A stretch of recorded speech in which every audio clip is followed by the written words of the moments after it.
They say neighbors can make your life easier or turn it into a living nightmare. For me, it was the latter.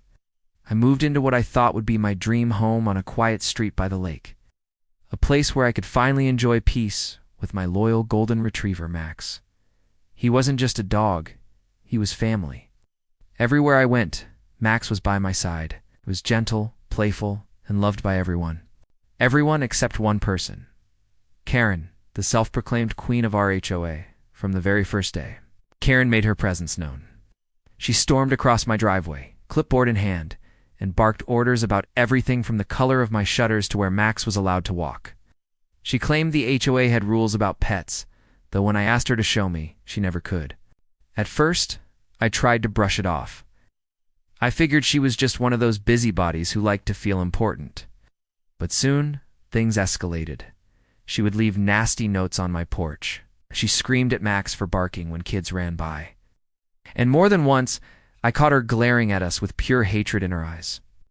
But nothing prepared me for what she did next.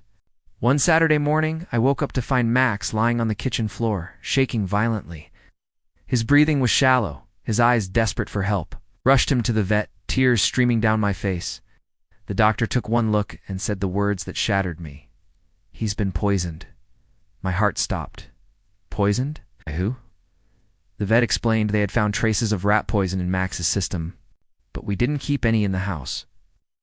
That's when the pieces started clicking together. Karen.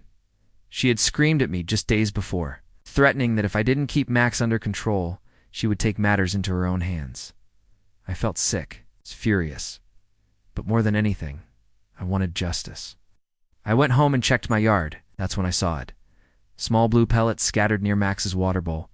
Someone had thrown poison over the fence, and I didn't need a detective to know who it was.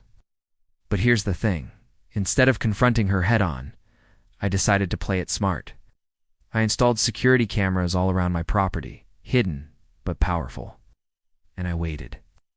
Sure enough, just 3 nights later, the cameras caught her. Karen sneaking across my yard under the cover of darkness, a plastic bag in one hand, sprinkling something by Max's bowl. She even looked around nervously, completely unaware of the lens recording her every move. I had her dead to rights. The next morning, I called the county sheriff. When I showed him the footage, his jaw tightened. "We've had complaints about her before," he muttered, "but this is serious." They told me to sit tight. And then came the day I'll never forget.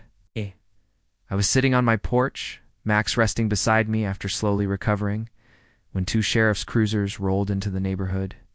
Karen strutted out of her house, yelling that this is harassment, but her voice cracked the second they slapped the cuffs on her wrists. The whole street watched as she screamed, red-faced, insisting it was all a mistake. But the deputies weren't listening.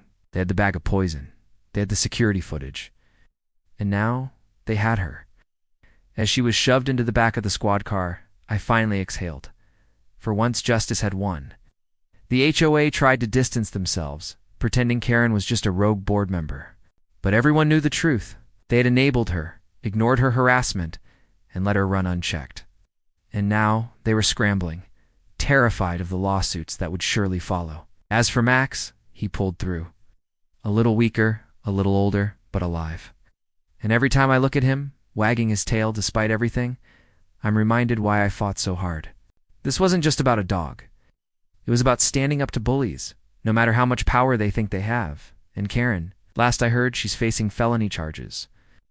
And the neighborhood has never been quieter. Because when you mess with a man's best friend, you don't just lose the fight, you lose everything.